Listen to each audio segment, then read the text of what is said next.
Shalom, salam sejahtera buat saudara sekalian, beberapa teman yang ada di dalam ruangan ini, maupun juga seluruh jemaat atau simpatisan yang mengikuti ibadah online.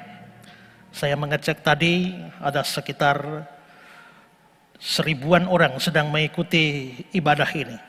Satu hal sebelum saya menyampaikan firman Tuhan, saya mau menyampaikan bahwa kita sedang beribadah. Karena kita sedang beribadah, marilah kita semua berkonsentrasi. Saudara mungkin ada yang mengikuti dari YouTube, mengikuti dari Facebook, atau mengikuti dari radio streaming. Harap kita semua berkonsentrasi karena saya tahu godaan sangat besar bagi kita untuk beralih pikiran dari firman kepada hal-hal yang lain. Karena itu semua saudara yang mengikuti kebaktian ini bisa menonaktifkan semua aplikasi yang lain supaya saudara tidak tergoda untuk beralih. Dan juga besar kemungkinan dalam kebaktian semacam ini ada orang-orang tidak percaya yang ikut masuk di dalamnya, memberikan komentar-komentar yang jelek, yang buruk, yang negatif, dan saudara bisa terpancing untuk menanggapinya. Lalu akhirnya saudara jadi berdebat di sana dan saudara tidak lagi memperhatikan firman atau mengikuti kebaktian ini. Saya sadar di mana firman Tuhan diberitakan, setan pasti bekerja. Setan mengutus anak-anaknya bikin kekacauan juga. Saya amati itu juga pada minggu kemarin. Saya berharap setiap saudara tetap berkonsentrasi dalam firman. Ada komentar yang aneh-aneh, yang negatif tentang kekristenan atau tentang apa saja, saudara abaikan. Ingatlah, saudara sedang berbakti dan konsentrasilah kepada firman. Setelah kebaktian ini selesai, kalau saudara mau lanjut debat dengan mereka terserah. Tapi pokoknya selama kebaktian ini berlangsung, terutama waktu pemberitaan firman, mari kita konsentrasi di dalam pemberitaan firman. Dan pada kesempatan ini saya ingin mengajak kita merenungkan satu peristiwa menjelang kematian Kristus, yakni adalah pengkhianatan seorang murid Tuhan Yesus sendiri, yakni Yudas Iskariot. Kita akan melihat teksnya Matius pasal 26 ayat 14 sampai 16, lalu sambung ayat 47 sampai 50. Matius 26 14 sampai 16. Kemudian pergilah seorang dari ke-12 murid itu yang bernama Yudas Iskariot kepada imam-imam kepala. Dia berkata, "Apa yang hendak kamu berikan kepadaku supaya aku menyerahkan dia kepada kamu?" Mereka membayar 30 uang perak kepadanya. Dan mulai saat itu dia mencari kesempatan yang baik untuk menyerahkan Yesus. Loncat ke ayat 47 sampai 50. Waktu Yesus masih berbicara, datanglah Yudas, salah seorang dari ke-12 murid itu, dan bersama-sama dia serombongan besar orang yang membawa pedang dan pentung, disuruh oleh imam-imam kepala dan tua-tua bangsa Yahudi. Orang yang menyerahkan dia telah memberitahukan tanda ini kepada mereka. Orang yang akan kucium itulah dia, tangkaplah dia. Dan segera dia maju mendapatkan Yesus dan berkata, "Salam Rabi," lalu mencium dia. Tapi Yesus berkata kepadanya, "Hai teman, untuk itukah engkau datang?" Maka majulah mereka memegang Yesus dan menangkapnya. Setelah penangkapan Yesus ini, melalui sebuah drama pengkhianatan, Yesus akhirnya masuk ke ruang sidang, lalu putusan Pontius Pilatus menyebabkan dia dieksekusi mati melalui hukuman penyaliban. Dan saudara-saudara, pada kesempatan ini saya ingin mengajak kita belajar dari apa yang sudah kita baca di bawah tema pengkhianatan sang murid. Nah, pada kesempatan ini saya ingin membicarakan dua hal kepada kita. Yang pertama, mari kita melihat jahatnya pengkhianatan Yudas. Jahatnya pengkhianatan Yudas. Sebenarnya pengkhianatan itu sendiri sudah merupakan sesuatu kejahatan. Jadi jika Yudas mengkhianati Yesus, maka Yudas sudah berbuat jahat. Tetapi saudara-saudara, kejahatan ini tidak hanya terletak pada pengkhianatan itu sendiri, tapi bahwa pengkhianatan yang terjadi, yang dilakukan oleh Yudas dengan seluruh detail ceritanya, membuat kita harus melihat bahwa pengkhianatan ini bukan sebuah dosa yang kecil, bukan sebuah kejahatan yang kecil yang bisa kita maklumi, tapi ini adalah sebuah dosa yang besar, sebuah kejahatan yang besar kalau kita melihat detail dari cerita drama pengkhianatan ini. Nah, pada kesempatan ini saya ingin menunjukkan kepada saudara beberapa detail yang menunjukkan bahwa pengkhianatan Yudas ini betul-betul adalah sebuah kejahatan yang besar, dosa yang besar. Yang pertama, saudara-saudara, pengkhianatan Yudas ini adalah pengkhianatan atau kejahatan yang besar karena yang dikhianati itu adalah guru sendiri yang sangat mengasihi dia. Guru sendiri yang sangat mengasihi dia. Saudara-saudara, mengkhianati adalah sebuah kejahatan, tetapi mengkhianati orang yang sangat mengasihi si pengkhianat itu adalah sebuah kejahatan yang jauh lebih besar. Saudara, beberapa waktu yang lalu saya nonton sebuah film, judulnya Serenity. Dan film itu menceritakan tentang seorang yang kerjanya menangkap ikan. Kelihatannya banyak masalah dalam hidupnya, dan ternyata dijelaskan dalam film itu bahwa dia adalah mantan seorang tentara. Dia pergi berperang, dan setelah dia berperang, dia pulang kembali. Rupanya sebelumnya sudah ada kabar bahwa dia sudah meninggal, dan karenanya istrinya itu kawin lagi. Dia pulang mendapati istrinya sudah kawin. Dengan kecewa, dia akhirnya pergi ke satu pulau tersendiri, dan dia hidup sebatang kara, hidup sendiri dengan kerja menangkap ikan. Tapi saudara-saudara, di luar dugaan satu hari mantan istrinya datang kepada dia, lalu membuat atau meminta dia untuk sama-sama melakukan sesuatu. Melakukan apa? Melakukan pembunuhan kepada suaminya yang baru.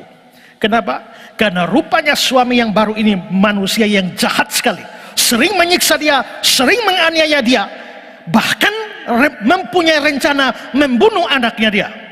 Jadi suami yang jahat ini, karena suami jahat bisa mengancam hidup, maka sang istri meminta kepada mantan suami yang tentara itu untuk bikin sebuah rekayasa dan membunuh membunuh sang suami itu.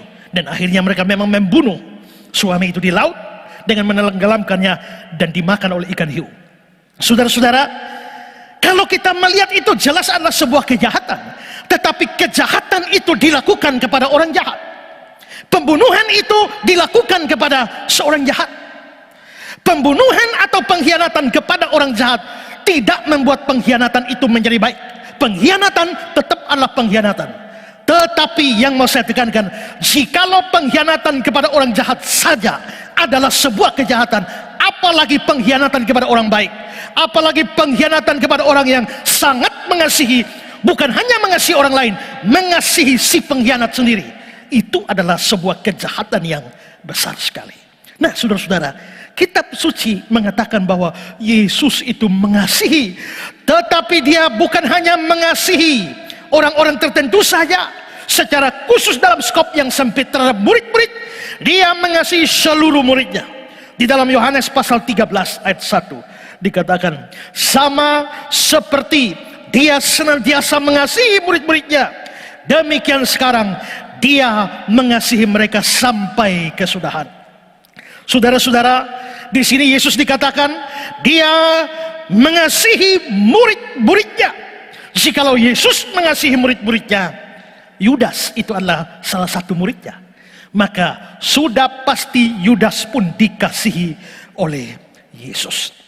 Secara khusus kita juga melihat ada kisah menjelang kematian Kristus, yaitu pada satu peristiwa jamuan makan di mana Yesus membasuh kaki murid-muridnya.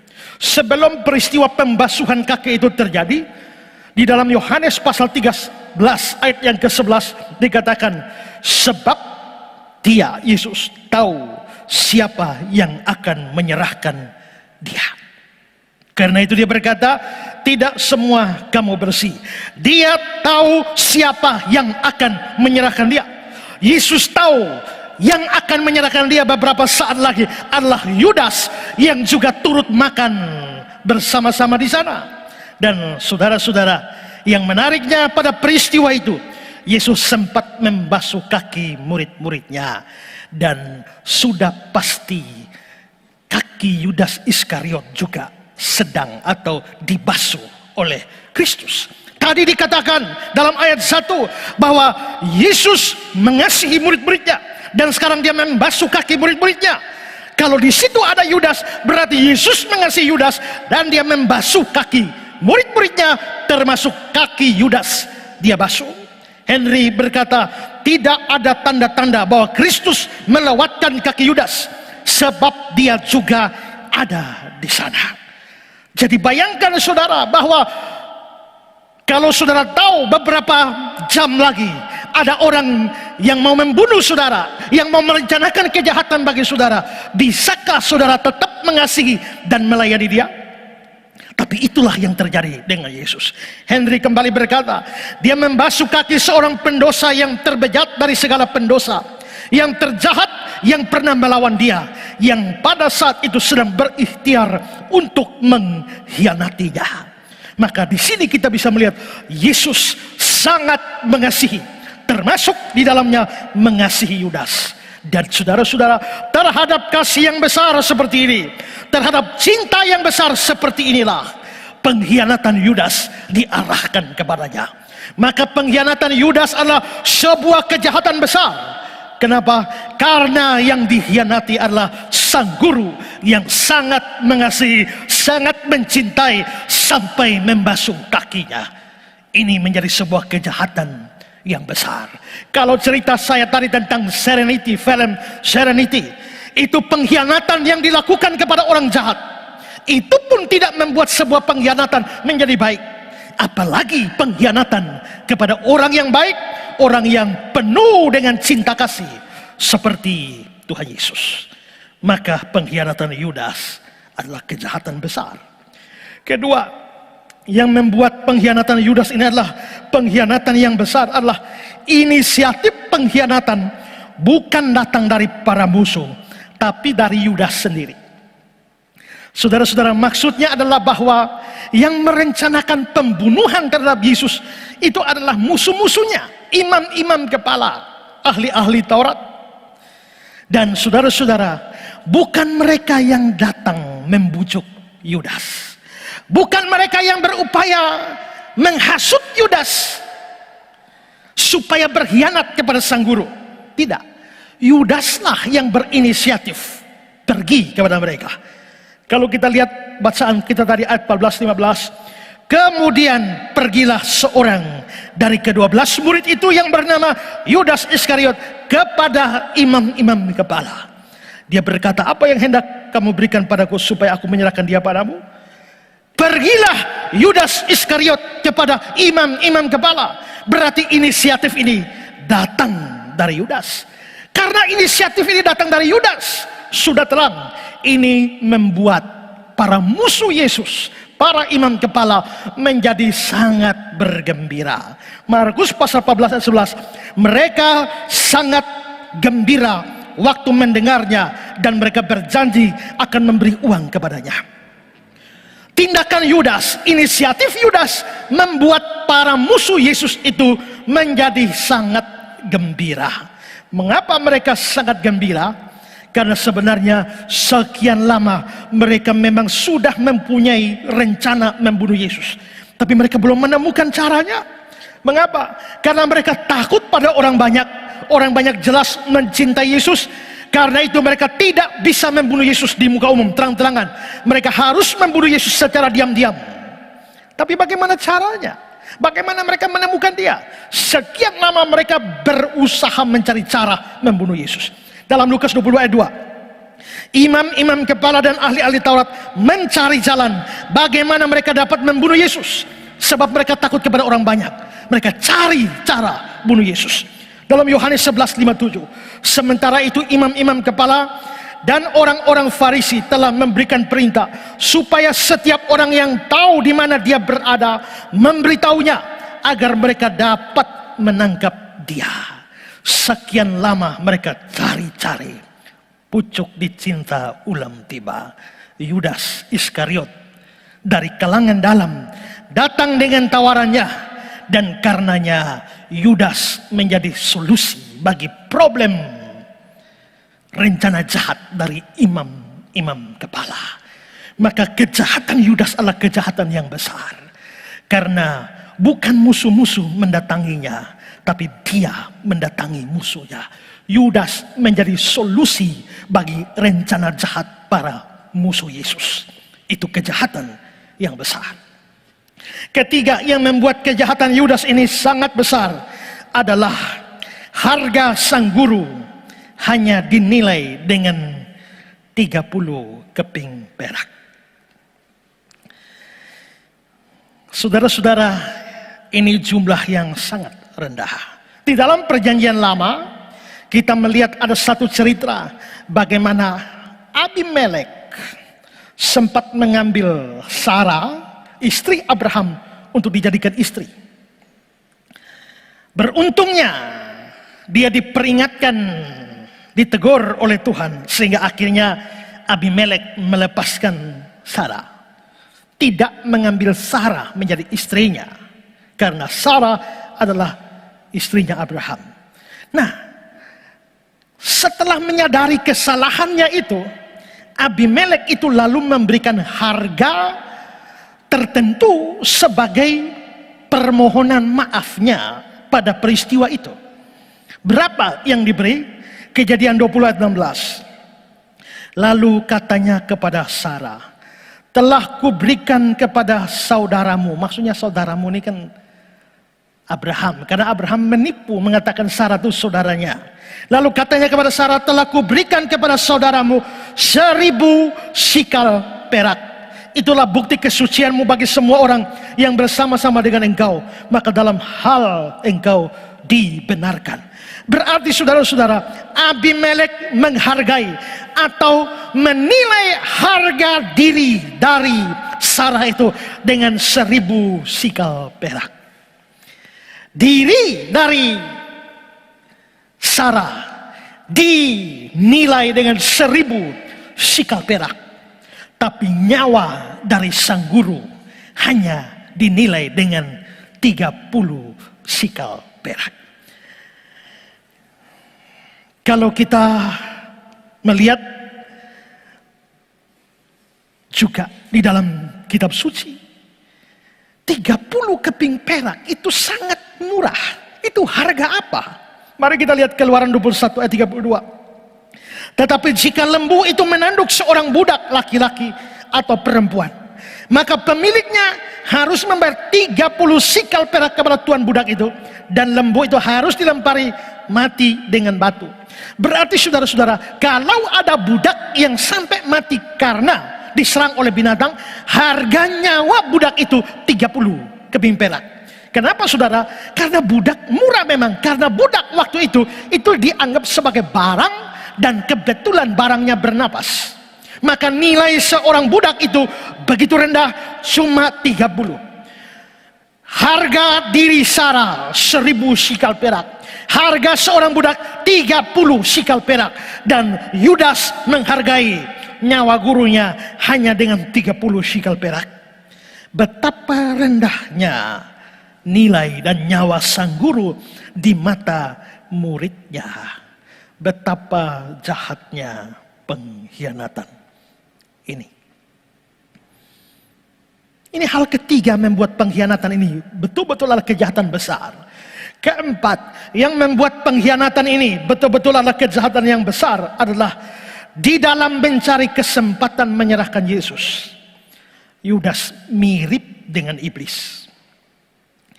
Bagaimana setelah kesepakatan dengan para imam dibuat? Matius 26 ayat 16. Dan mulai saat itu ia, Yudas, mencari kesempatan yang baik untuk menyerahkan Yesus. Mencari kesempatan yang baik. Dalam versi Markus pasal 14 ayat 11, kemudian dia mencari kesempatan yang baik untuk menyerahkan Yesus. Lukas 22 ayat 6, dia menyetujuinya, dan mulai dari waktu itu dia mencari kesempatan yang baik untuk menyerahkan Yesus. Matius, Markus, Lukas sama-sama memberikan catatan. Setelah kesepakatan itu, Yudas mencari kesempatan yang baik untuk menyerahkan Yesus. Menarik sekali untuk membandingkan apa yang dilakukan Yudas kepada Yesus ini dengan yang dilakukan oleh iblis kepada Yesus. Pada waktu iblis selesai mencoba Yesus di padang gurun, lalu apa yang dikatakan di kitab suci? Lukas pasal 4 ayat 13. Sesudah iblis mengakhiri semua pencobaan itu, dia mundur daripadanya dan menunggu waktu yang baik. Dia menunggu waktu yang baik. Sama dengan Yudas di Matius 26 ayat 16. Dan mulai saat itu dia mencari kesempatan yang baik. Maka apa yang dilakukan Yudas kepada Yesus mirip dengan apa yang dilakukan iblis kepada Yesus, yaitu menunggu kesempatan yang baik untuk menghancurkan Yesus. Maka di sini sikap Yudas mirip sekali dengan sikap iblis. Kenapa bisa mirip? Karena sebelum pengkhianatan itu memang iblis masuk kepada Yudas. Lukas 22 ayat 34. Maka masuklah iblis ke dalam Yudas, lalu pergilah Yudas kepada imam-imam kepala. Yohanes 6 ayat 70. Jawab Yesus pada mereka, bukankah aku sendiri yang memilih kamu yang 12 ini? Namun seorang di antaramu adalah iblis. Karena iblis masuk ke Yudas, seluruh dirinya dikontrol oleh iblis, maka sikapnya seperti iblis. Yohanes 8 ayat 40-44. Tetapi yang kamu kerjakan ialah berusaha membunuh aku. Itukah yang dilakukan Yudas? Iblislah yang menjadi bapakmu, dan kamu ingin melakukan keinginan bapakmu. Dia adalah pembunuh manusia sejak semula, dan seterusnya. Jadi di sini kita bisa lihat pengkhianatan Yudas benar-benar mirip dengan sikap bapaknya, yaitu iblis. Dan karena hal ini, maka kejahatan ini menjadi kejahatan yang besar sekali. Hal yang kelima yang membuat pengkhianatan ini adalah pengkhianatan kejahatan yang besar adalah pada saat pengkhianatan itu mencapai puncaknya di Getsemani, Yudas menyerahkan Yesus melalui sebuah ciuman.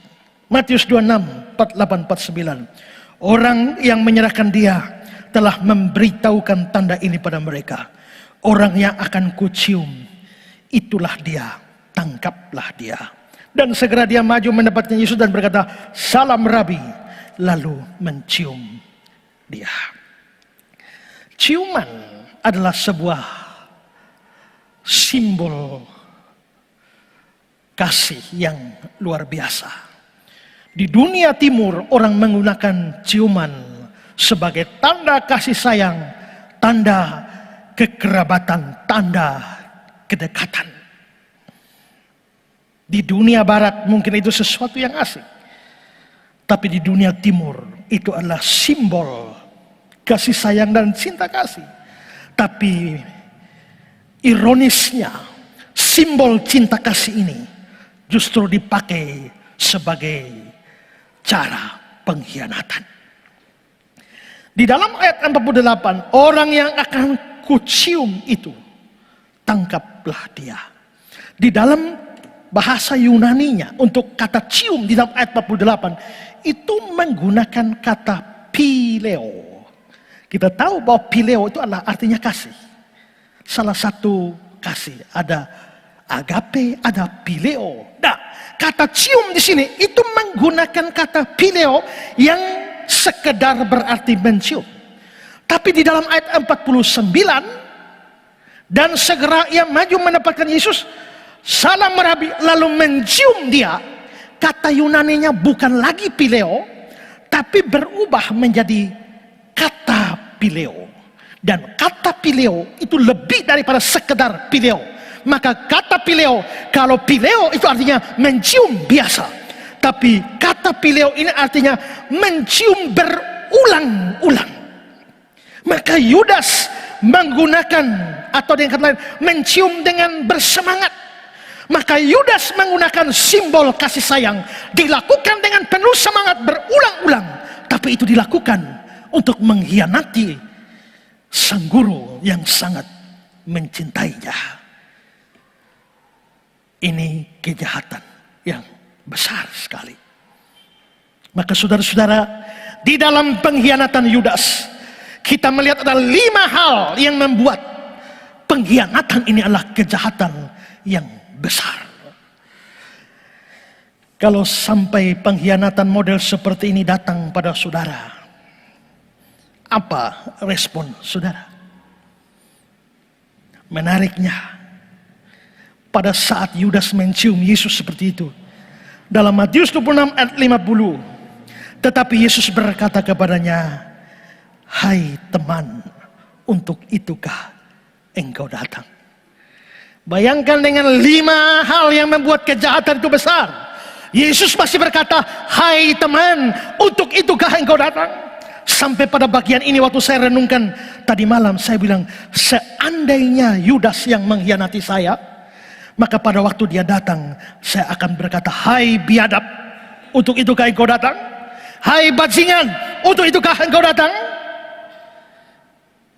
Tapi Yesus tidak mengatakan kata-kata seperti itu. "Hai teman, untuk itukah engkau datang?"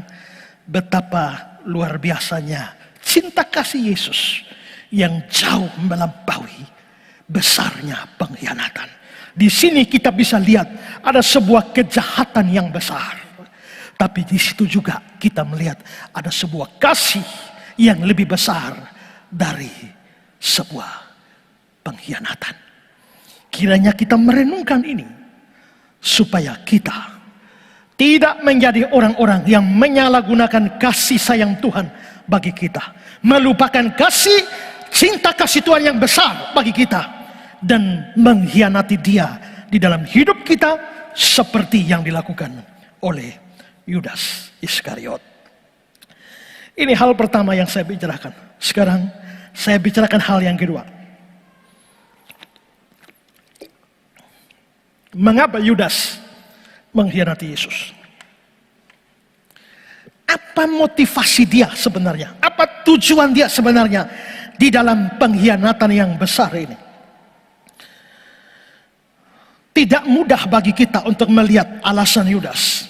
Ada yang mengatakan Yudas menjual Yesus karena benci kepada dia, karena jengkel kepada dia.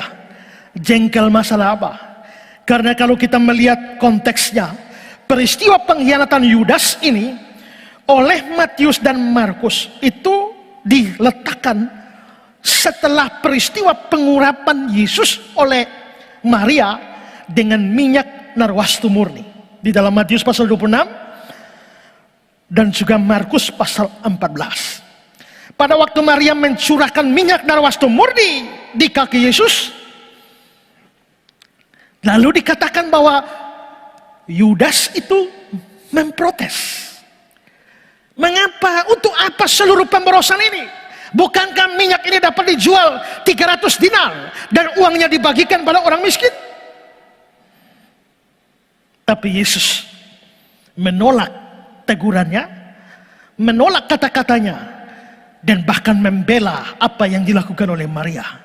Nah, lalu tafsiran ini mengatakan gara-gara itu Yudas menjadi jengkel pada Yesus, menjadi benci pada Yesus, dan akhirnya menjual dia. Keberatan terhadap pandangan atau tafsiran semacam ini adalah kalau memang Yudas menjual Yesus karena benci, karena jengkel, mengapa setelah Yesus ditangkap dia lalu menyesal, saking menyesalnya sampai bunuh diri?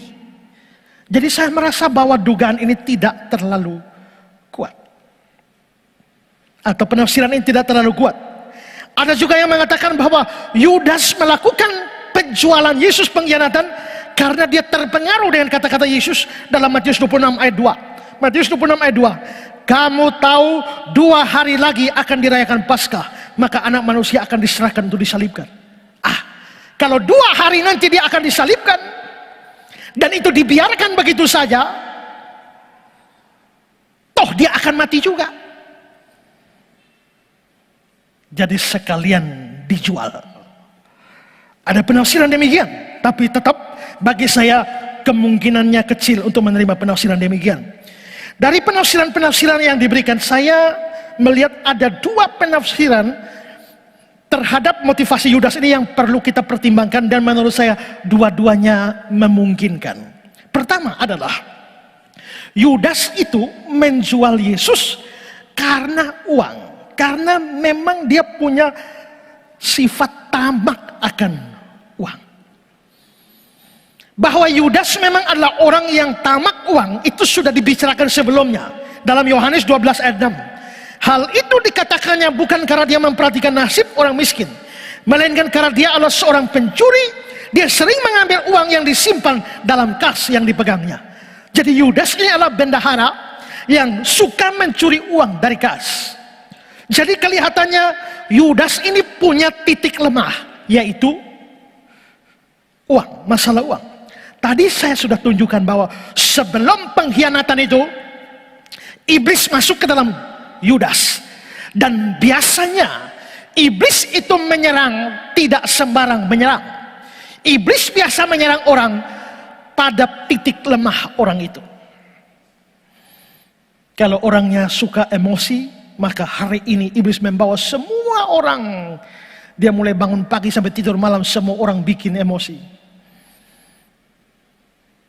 Kalau kita melihat contoh di dalam Matius pasal 4, Yesus berpuasa, Matius 4 ayat 2 dan 3. Dan setelah berpuasa 40 hari 40 malam, laparlah Yesus. Lalu datanglah si pencoba itu dan berkata, jika engkau anak Allah, perintahkanlah supaya batu-batu ini menjadi HP. Begitu? Bukan, karena bukan HP menjadi masalah waktu itu. Masalahnya Yesus adalah masalah lapar. Ini masalah perut. Maka masalah perut ditawari roti, itu cocok. Setan tahu di mana titik lemah kita. Walaupun setan bukan maha tahu, tapi dia tahu banyak. Dan dia tahu persis di mana kelemahan saudara. Dan dia bukan menyerang pada apa yang menjadi titik kuatmu. Dia menyerangmu pada apa yang menjadi titik lemahmu. Dan Yudas, titik lemahnya adalah uang. Karena titik lemahnya adalah uang, maka begitu iblis masuk ke dalam Yudas, dia membisikkan dan mendorong Yudas supaya demi uang menjual dan mengkhianati gurunya. Bahwa ini mungkin sekali. Kita bisa lihat bahwa pada saat Yudas menemui imam-imam kepala, perhatikan kata-katanya, Matius 26, 14, 15. Kemudian pergilah seorang dari ke-12 murid itu yang bernama Yudas Iskariot kepada imam-imam kepala. Dia berkata, apa yang hendak kamu berikan padaku? Kalimat pembukaannya itu menuntut sesuatu. Apa yang kamu berikan padaku? Maka dari sini kita bisa melihat bahwa bisa jadi motivasi dari Yudas melakukan pengkhianatan ini memang adalah masalah duit.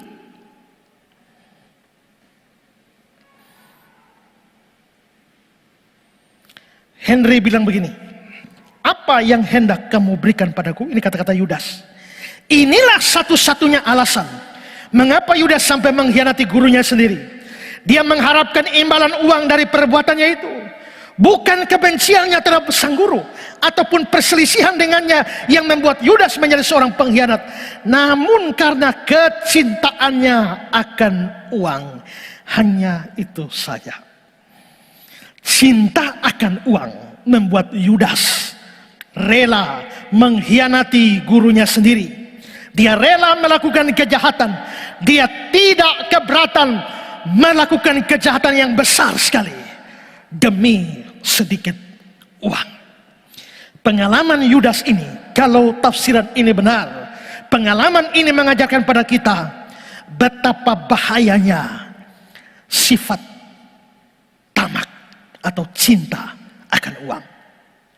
Dalam nats pembimbing kita tadi 1 Timotius 6 ayat 10 dikatakan, karena akar segala kejahatan ialah cinta uang. Sebab oleh memburu uanglah beberapa orang telah menyimpang dari iman dan menyiksa diri dengan berbagai duka. Mengapa cinta uang menjadi akar segala kejahatan? Pertama-tama, cinta uang itu membuat orang tidak akan merasa puas dengan apa yang dimilikinya. Ini dialami oleh Yudas. Orang tidak bisa puas dengan semua yang dimiliki. Cinta uang itu, cinta akan uang tidak pernah bikin puas diri kita, seberapa banyak pun uang atau harta yang kita miliki. Henry bilang begini, apa yang sebenarnya diinginkannya? Bukan roti untuk dimakan atau pakaian untuk dikenakan. Bukan keperluan hidup ataupun kenyamanan. Tidakkah ia selalu disambut dimanapun gurunya berada? Tidakkah ia ikut makan pada waktu Yesus makan? Bukankah dia baru saja dijamu secara istimewa dalam acara makan malam di Betania, di rumah Simon si Kusta? Dan juga tidak berapa lama sebelum itu di rumah yang lain, di mana Marta sendiri melayani di meja? Tapi tetap saja si berdebah tamak ini tidak puas. Malahan dia datang dengan sifat penjilat di hadapan imam-imam kepala dengan pertanyaan, apa yang hendak kamu berikan padaku? Perhatikan, bukan kurangnya uang, melainkan kecintaan akan uang yang menjadi akar dari segala kejahatan dan khususnya kemurtatan terhadap Kristus. Bukan kurang uang, tapi cinta uang. Orang kurang uang belum tentu bikin kejahatan. Banyak orang miskin kekurangan uang tapi tidak membuat kejahatan. Tapi banyak orang kaya raya, tetapi kenapa masih korupsi?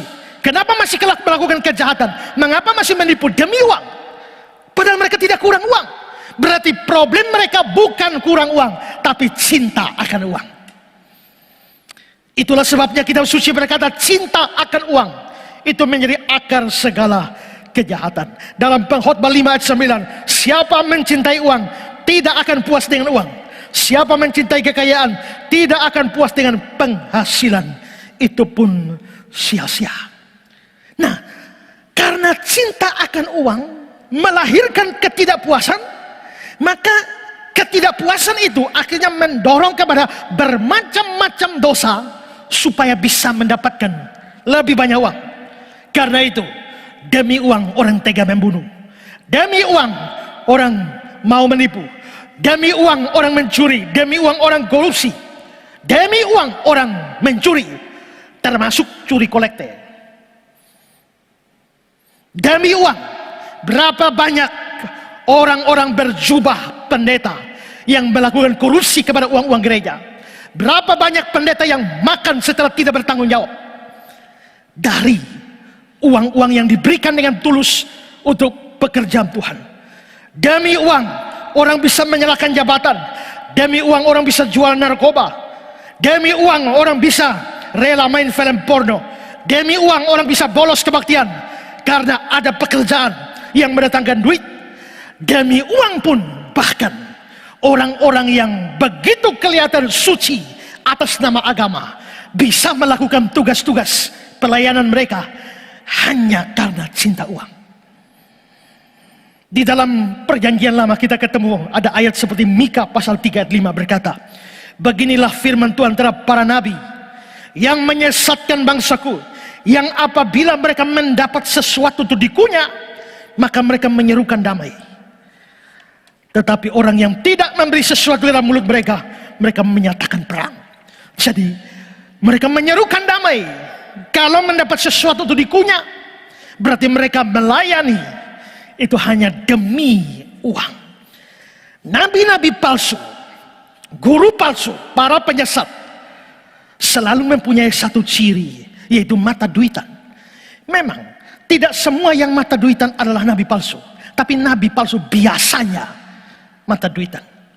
2 Petrus 2 ayat 3, dan karena serakahnya guru-guru palsu itu akan berusaha mencari untung dari kamu dengan cerita-cerita isapan jempol mereka. Kasih cerita yang aneh-aneh, yang spektakuler, tiap hari bolak-balik surga neraka dan sebagainya. Tapi ujung-ujungnya duit. Titus 1 ayat 11, orang-orang semacam itu harus ditutup mulutnya, karena mereka mengacau banyak keluarga dan mengajarkan yang tidak-tidak. Perhatikan, mengajarnya tidak-tidak. Tujuannya apa? Untuk mendapat untung yang memalukan. Cari untung.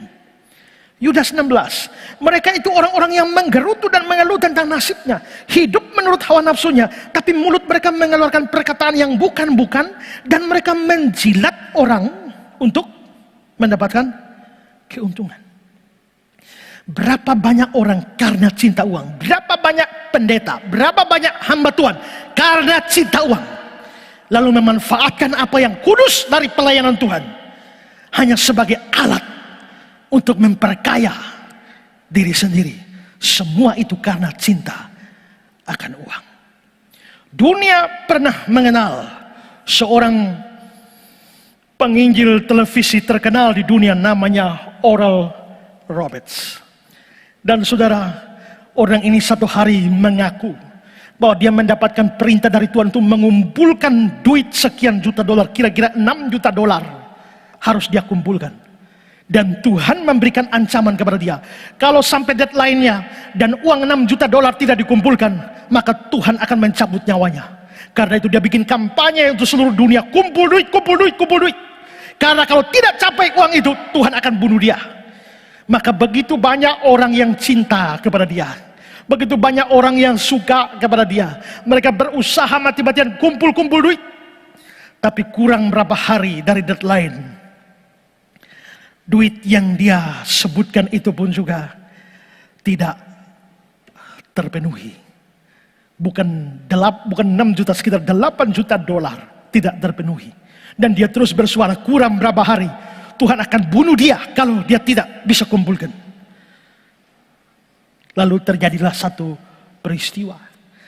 Untuk jelasnya saya kutip saja cerita dari pendeta Stephen Tong. Dikatakan begini, di TV dia berteriak-teriak minta uang 8,3 juta dolar.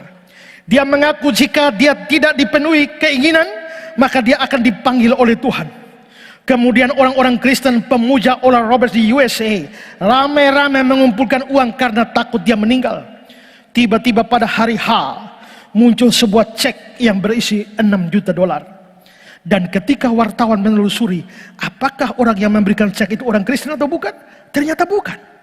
Orang itu berkata, ya, kalau orang sudah gila tidak ditolong kan kasihan. Toh uang saya cukup banyak, nanti kalau orang itu bunuh diri kan kasihan.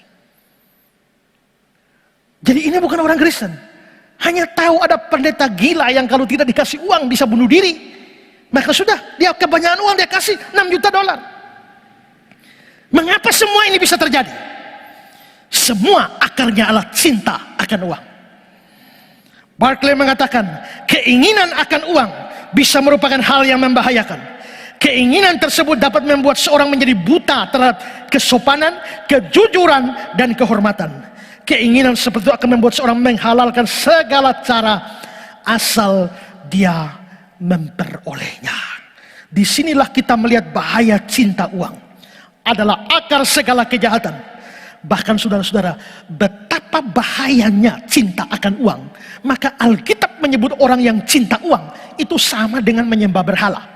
Kalau ada dosa dalam perjanjian lama yang merupakan dosa yang besar sekali, yang masuk ke dalam hukum pertama, kedua adalah soal penyembahan berhala.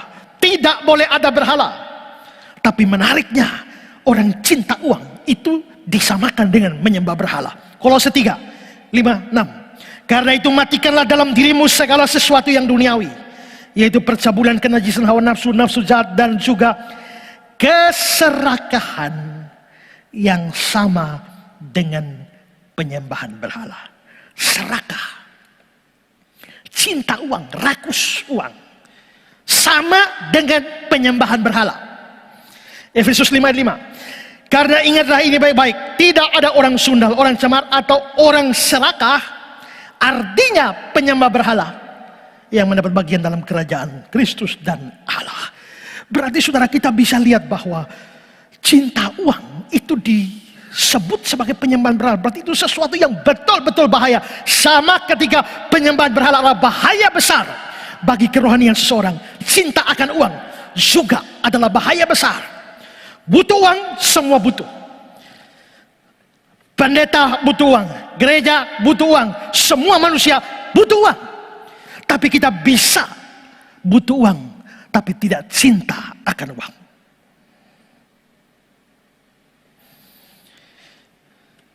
Karena itu baiklah kita semua koreksi hati kita. Apakah di dalam hati kita ada sifat tamak cinta uang ini? Cari uang tidak salah, mengusahakan uang tidak salah, mengumpulkan uang tidak salah. Kecintaan akan uanglah yang bermuara kepada seluruh kejahatan. Bekerjalah saudara-saudara untuk cari uang, tapi jaga hati saudara supaya tidak cinta uang menguasai hati saudara. Belajar puas dengan apa yang Tuhan berikan dan syukurilah apa yang Tuhan berikan tanpa mempunyai ketamakan atau cinta uang dalam diri saudara. 1 Timotius 6 ayat 6 sampai 10. Memang ibadah itu kalau disertai rasa cukup memberi keuntungan yang besar. Sebab kita tidak membawa sesuatu ke dalam dunia, kita pun tidak dapat membawa apa-apa keluar.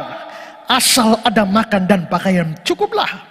Tapi mereka yang ingin kaya terjatuh ke dalam pencobaan, ke dalam jerat, ke dalam berbagai nafsu yang hampa dan yang mencelakakan, yang menenggelamkan manusia ke dalam keruntuhan dan kebinasaan. Karena akar segala kejahatan adalah cinta uang.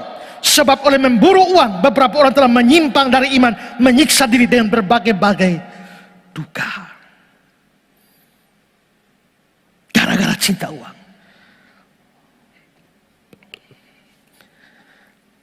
Saya ini orang yang menyukai musik, terutama gitar. Saya sudah bermain gitar dari kelas 2 SD, sudah main gitar. Tapi ya kemampuan saya pas-pasan saja karena tidak mengembangkan. Tapi sangat menikmati permainan gitar. Karena itu saudara, di YouTube saya lihat ada pemain gitar bagus sekali yang namanya Alip Ba Ta. Mainnya fingerstyle yang sangat luar biasa. Saya subscribe dan mengikuti. Tapi ada yang aneh beberapa saat yang lalu. Saya lihat videonya 88. Tapi begitu saya buka kok tinggal 4. Ada apa? Terakhir kemarin kan dia menyanyi, bikin kulihat ibu pertiwi sedang bersusah hati. Itu lagu nasional. Tapi lagu itu dikarang Ismail Marzuki. Ismail Marzuki itu Kristen, ambil dari mana?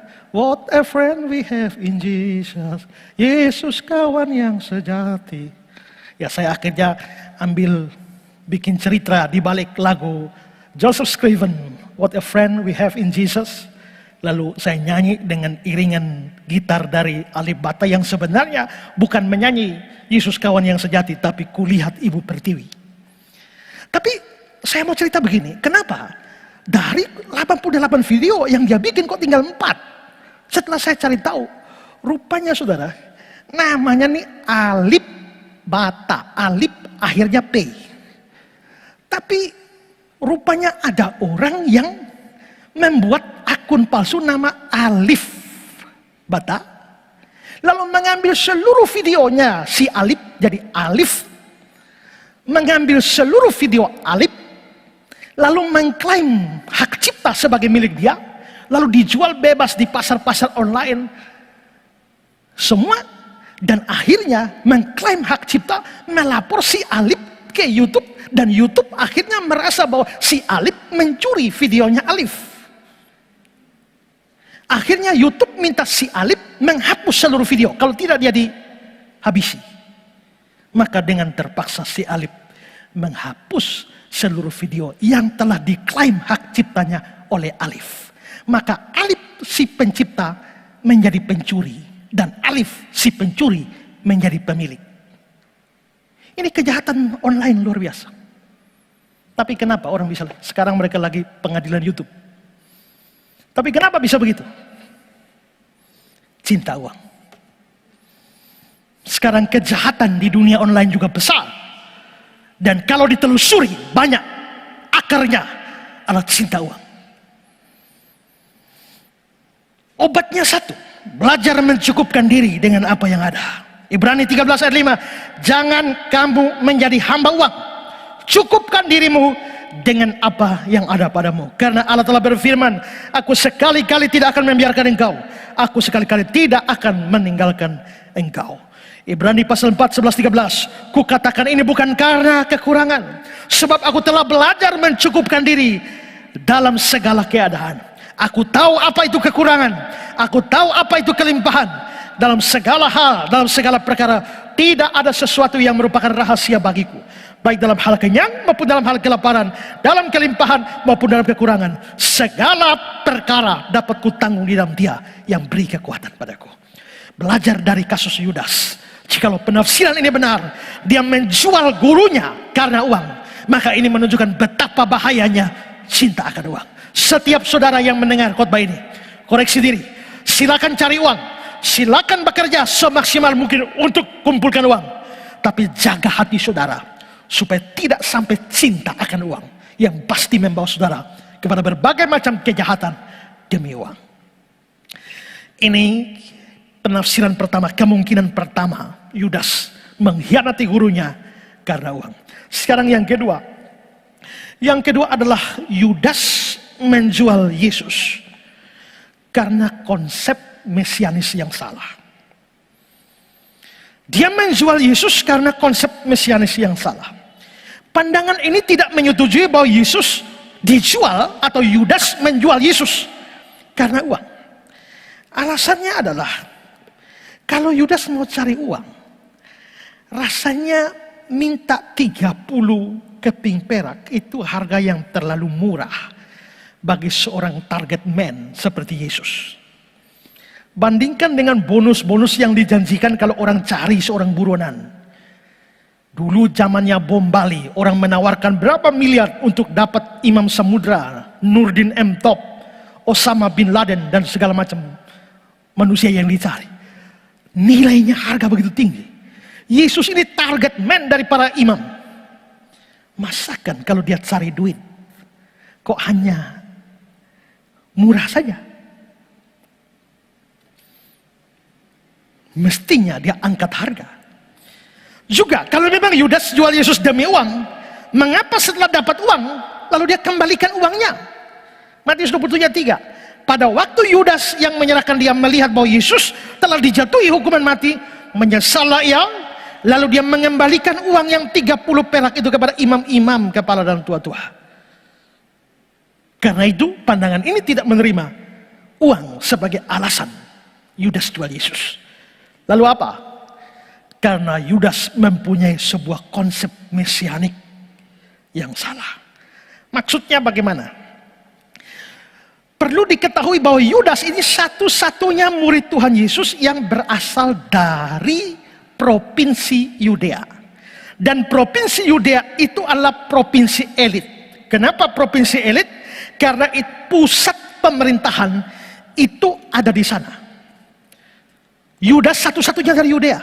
11 murid yang lain, semua dari provinsi yang lain, provinsi kelas 2, yaitu provinsi Galilea. Yudas satu-satunya dari provinsi elit Yudea.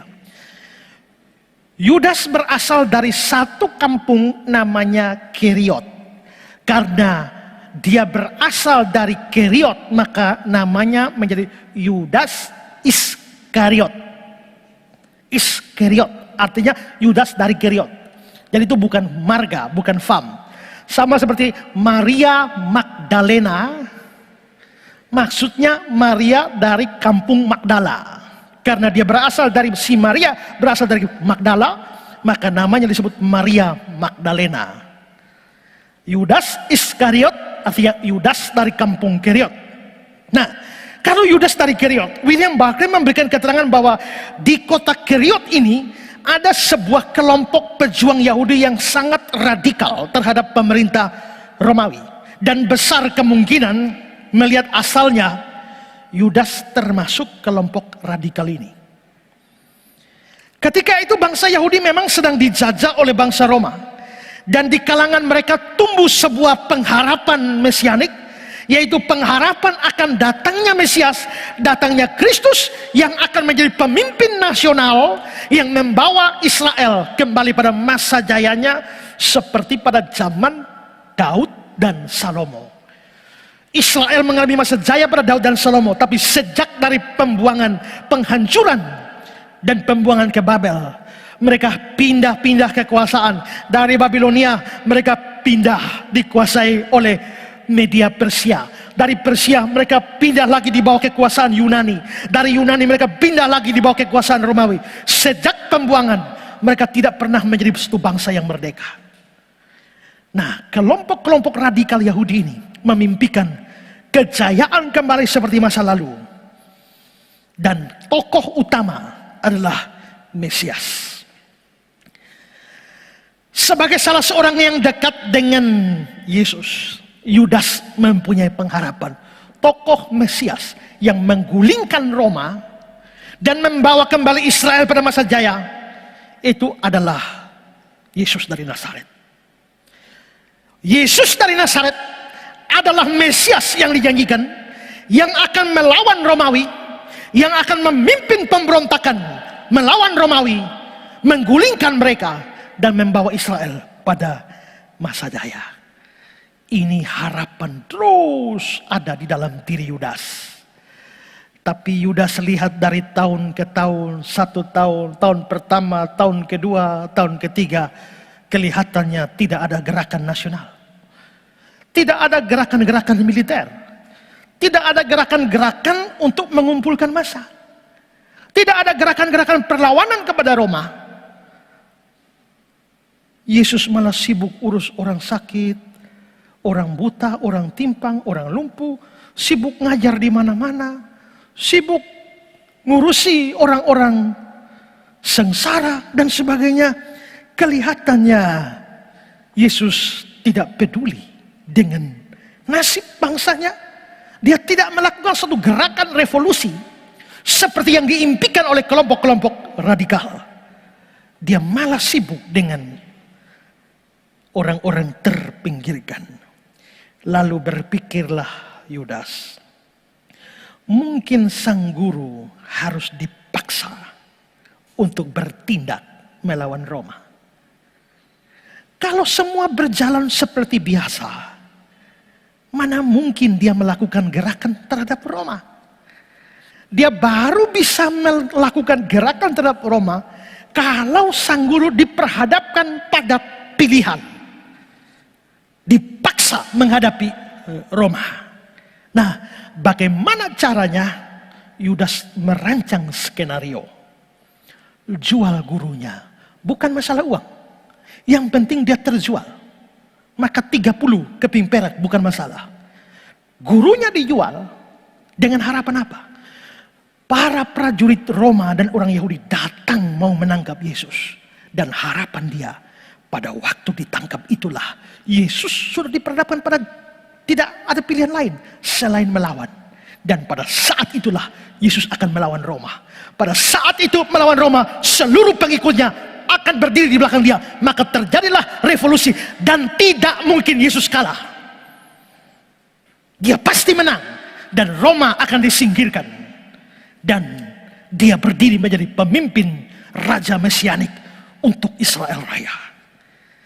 Jadi dengan kata lain saudara-saudara, di sini Yudas sedang membuat sebuah trik politik. Membawa Yesus kepada sebuah pilihan politik untuk melawan.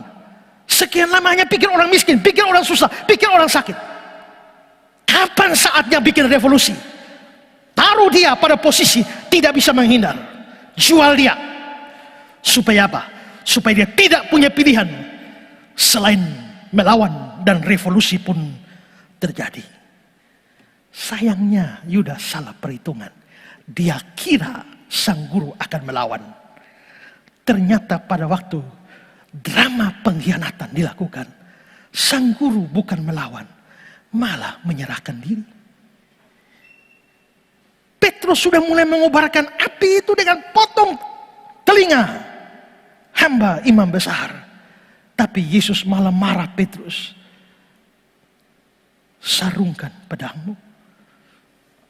Sangkamu aku tidak bisa minta lebih dari 12 legion malaikat. Tapi dia tidak melawan. Dan dia menyerahkan diri. Dia menyerahkan diri dan akhirnya digiring ke ruangan pengadilan dan berujung dengan kematiannya. Yudas salah prediksi, salah jalan, salah langkah, dan itu membuat dia kecewa. Dia tidak pernah mau menjual gurunya.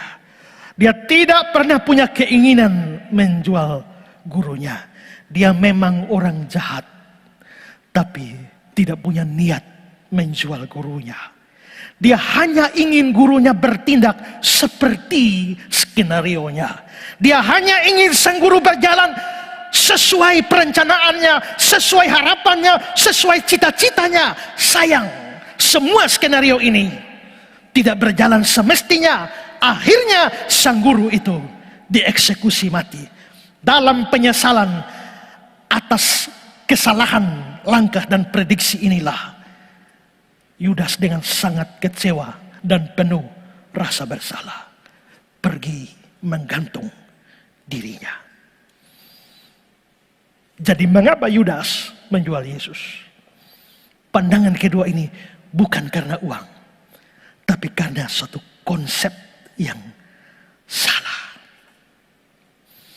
Satu motivasi yang salah karena ikut Tuhan dengan sebuah misi politis tertentu.